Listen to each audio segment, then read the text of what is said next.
Facebook parent Meta launches Twitter rival Threads, and Twitter also receives 3 state money transmitter licenses, and that is according to Decrypt, well, the Twitter news. So Meta launched its new Threads app. I actually joined, and I feel like because there's not a whole lot of people over there, there's better engagement, there's better interaction. However, I already have an impersonator that created an account that is trying to scam my followers.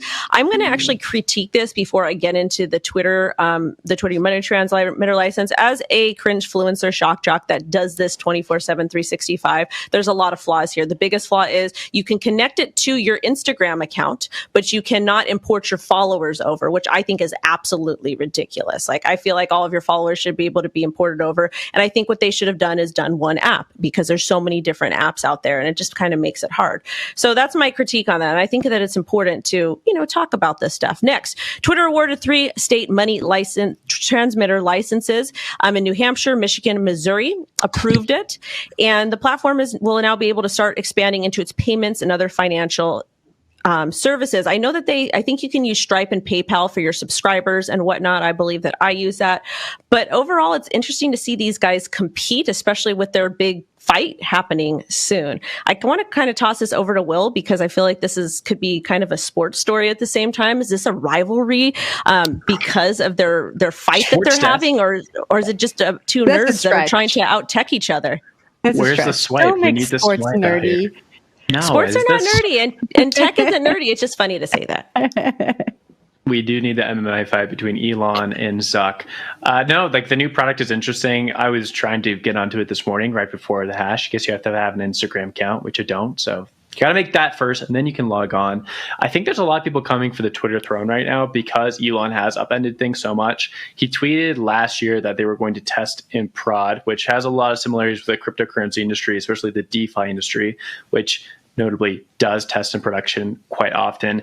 And that can make the user experience pretty awful. Like I was alluding to earlier with the last story in the ETF and Larry Fink, that's all I could really see on Twitter yesterday, just because they've changed Twitter so much to where you just see a lot of the same content over and over again. People are feeding into the algo that way. I think Elon's sort of testing it. At the same time, you have someone like Mark Zuckerberg, who has a lot of dominant applications already built. They're not sitting on their laurels, right? They changed everything to Meta over 2 years ago at this point now, and they've started transitioning to a lot of different apps and trying to build them up. And I guess Threads is the next one, right? Which take on Twitter, which take on the organic microblogging that has been a successful company that has gone public. Let's make something new. We'll see if it takes off. A lot of these products do fail. And in cryptocurrency and in Bitcoin specifically, there's been a few, right? Nostr is a big one right now. But to your point, Wendy, the engagement's often pretty low or engagement's high because not a lot of people are there.